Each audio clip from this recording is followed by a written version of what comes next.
دو باتیں ارشاد فرمائی، ایک تو وَأَمَّا مَنْ خَافَ مَقَامَ رَبِّهِ، جس کا مفہوم ہے اللہ کا خوف،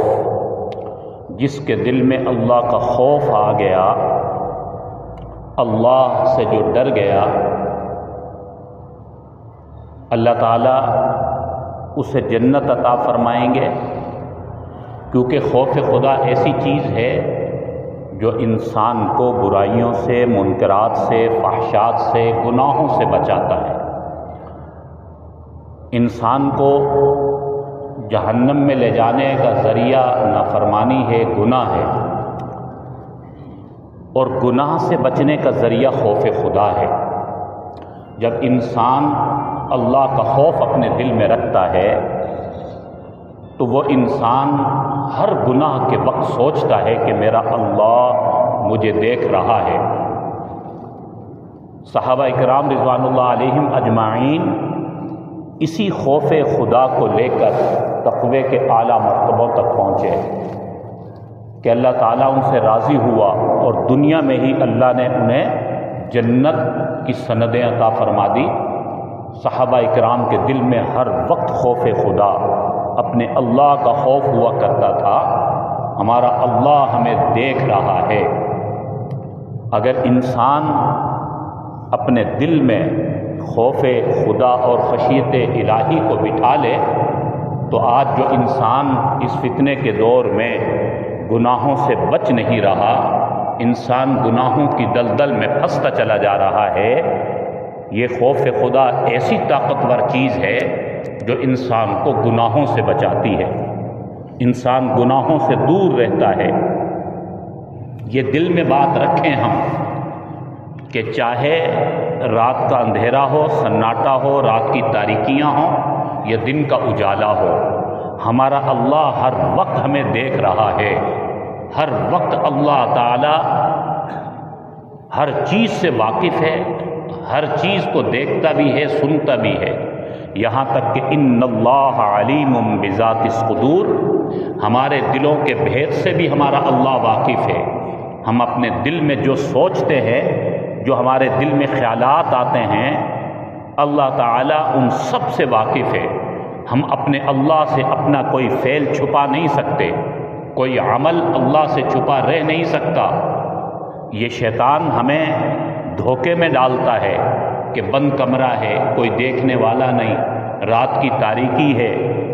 سناٹا ہے، یہاں کوئی نہیں ہے، اگر یہ فعل یا عمل تو کر لے گا تو کیا حرج ہے؟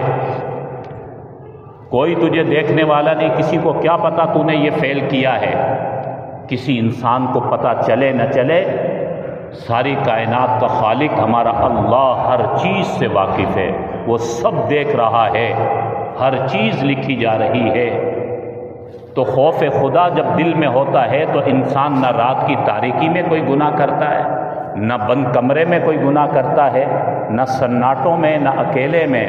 وہ انسان ہر وقت یہ سوچتا ہے کہ میرا اللہ جس نے مجھے پیدا کیا، اتنی نعمتیں جس اللہ نے میرے لیے مسخر فرمائی، اس اللہ کو میں ناراض کرنے والا عمل کیوں کروں؟ ہر وقت وہ دل میں یہی سوچتا ہے۔ جب خوف خدا نہیں ہوتا تو انسان گناہوں کی دلدل میں پھنستا ہے، اور یہ شیطان کا سب سے بڑا جو مشن ہے وہ انسان کو گناہوں کے اندھیروں میں ڈبونا، انسان کو گناہوں کی دلدل میں پھنسانا۔ یہ شیطان دھوکہ دیتا ہے کہ یہ چھوٹا گناہ ہے، یہ صغیرہ گناہ ہے، یہ کبیرہ تو ہے ہی نہیں۔ شیطان کے حربے ہوتے ہیں، کسی انسان کو ڈائریکٹ وہ حرام کام میں مبتلا نہیں کرتا، پہلے چھوٹے چھوٹے گناہ کرواتا ہے، پھر اس کے بعد وہ بڑے گناہوں کی طرف لے کر جاتا ہے۔ پہلے مکروہ قسم کے اعمال کام اس سے کرواتا ہے، پھر حرام کی طرف اس کو لے کر جاتا ہے۔ تو یہ جو ہمارے ذہن میں بات آتی ہے کہ یہ چھوٹا گناہ ہے، یہ بڑا گناہ ہے، چھوٹے گناہ، صغیرہ گناہ کی کوئی بات نہیں۔ یاد رکھیے، جب ہم چھوٹے گناہوں سے نہیں بچیں گے تو بڑے گناہ بالآخر ہم سے سرزد ہوں گے۔ علماء کرام نے لکھا کہ چھوٹے گناہوں کی مثال اس چنگاری کی ہے، وہ چھوٹی سی ایک چنگاری، خدا نخواستہ ہمارے کمرے میں اگر وہ چھوٹی سی چنگاری ہمیں نظر آئے اور ہم اس کو بجھانے کا بندوبست نہ کریں، یہ سوچ کر چھوڑ دیں کہ یہ آگ کا شعلہ تو نہیں ہے، یہ تو چھوٹی سی چنگاری ہے، خود ہی بجھ جائے گی۔ کمرے کے اندر چنگاری ہے، ہم اس چنگاری کو ختم نہیں کر رہے، بجھا رہے نہیں ہیں، لاپرواہی کر رہے ہیں، سستی کر رہے ہیں، اور اس چنگاری کو یہ سوچ کر چھوڑ دیتے ہیں کہ یہ چھوٹی سی چنگاری ہے، اس سے کیا ہوگا، تو نتیجہ کیا نکلے گا کہ وہ چھوٹی سی چنگاری آہستہ آہستہ کہیں نہ کہیں ٹکرائے گی، یا تو کمرے میں موجود بستر میں کسی کو لگے گی، یا کمرے میں موجود بچھی ہوئی قالین کو وہ لگے گی۔ جب چھوٹی چنگاری کو نہیں بجھایا جائے گا تو وہ چھوٹی چنگاری بلا آخر کچھ دیر کے بعد بڑا انگارہ بنے گی، اور پھر نتیجہ یہ نکلے گا کہ پورا وہ کمرہ خدا نخواستہ آگ کی لپیٹ میں آ جائے گا، اور یقیناً وہ اتنا بڑا نقصان ہوگا جو شاید کہ انسان سوچ بھی نہیں سکتا۔ اور یہ اتنا بڑا گناہ، اتنا بڑا نقصان کیوں ہوا کہ انسان نے غفلت کی، اس چھوٹی چنگاری کو بجھانے میں اس نے سستی کی، وہ بڑا انگارہ بن گیا اور اتنا بڑا نقصان ہو گیا۔ بالکل اسی طرح فرمایا یہ چھوٹے گناہ چھوٹی چنگاریاں ہیں، اگر ہم نے ان چھوٹے گناہوں کو کنٹرول نہ کیا، چھوٹے گناہوں کو قابو نہیں کیا، تو نتیجہ کیا نکلے گا کہ یہی چھوٹے گناہ آہستہ آہستہ بڑے گناہ بن جائیں گے، کبیرہ گناہ بن جائیں گے، اور پھر انسان جب کبیرہ گناہ میں مبتلا ہوتا ہے تو پھر اس کا دل سیاہ ہو جاتا ہے، اور وہ حرام کاموں کے پیچھے لگ کر دن رات اللہ کی نافرمانی میں لگ جاتا ہے، اور وہ پھر ایسی گناہوں کی دلدل میں پھنستا ہے جس سے نکلنا اس کے لیے مشکل ہو جاتا ہے۔ تو فرمایا کہ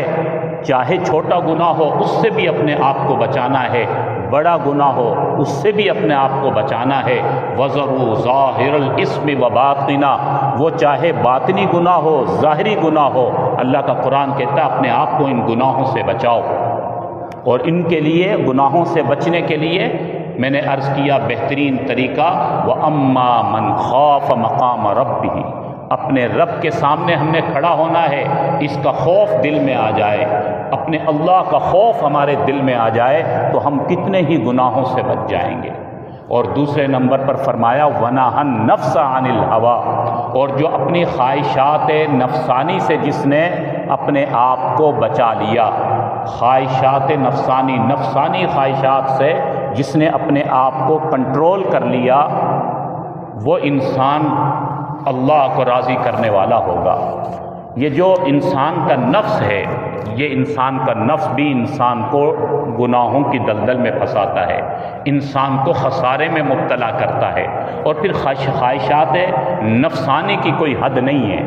انسان اگر یہ سمجھے کہ یہ میری خواہشات ہیں، ان کو میں مکمل کر لوں اور بس اس پر اکتفا ہو جائے گا، فرمایا خواہشات نفسانی کی کوئی حد نہیں ہے، جتنا زیادہ ہم اپنی خواہشات کے پیچھے چلیں گے یہ دراز ہوتی چلی جائیں گی، اور یہ بڑھتی چلی جائیں گی، طویل ہوتی چلی جائیں گی۔ خواہشات نفسانی کا کوئی کنٹرول نہیں، کوئی اس کی حد نہیں ہے۔ اس لیے فرمایا بہتر یہی اپنی خواہشات کے پیچھے نہ چلے، من چاہی زندگی نہ گزاریں بلکہ رب چاہی زندگی گزاریں۔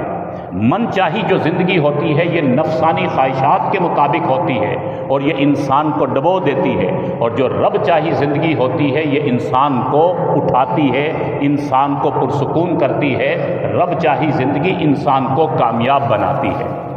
تو یہ دو صفات ہیں، ایک تو اللہ کا خوف اپنے دل میں رکھیں اور دوسرا اپنے نفسانی خواہشات کو کنٹرول میں رکھیں، تو فَإِنَّ الْجَنَّةَ هِيَ الْمَأْوَىٰ، اللہ تعالیٰ نے فرمایا کہ جنت ان کا ٹھکانہ ہے۔ تو اس دور میں جہاں ہر طرف گناہ ہی گناہ ہیں، ہر طرف فتنے ہی فتنے ہیں، یہی ایک صورت ہے اپنے آپ کو ان گناہوں سے بچانے کی،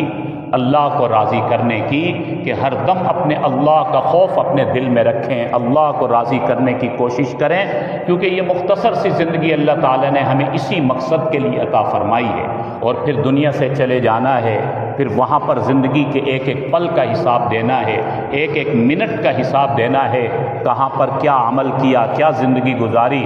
اور کیا کیا کرتے رہے دنیا کے اندر، جب تک ایک ایک عمل کا حساب نہیں دے دیا جائے گا قیامت کے دن جان نہیں چھٹے گی۔ ہر انسان نے اپنے ایک ایک عمل کا، ایک ایک منٹ کا حساب دینا ہے۔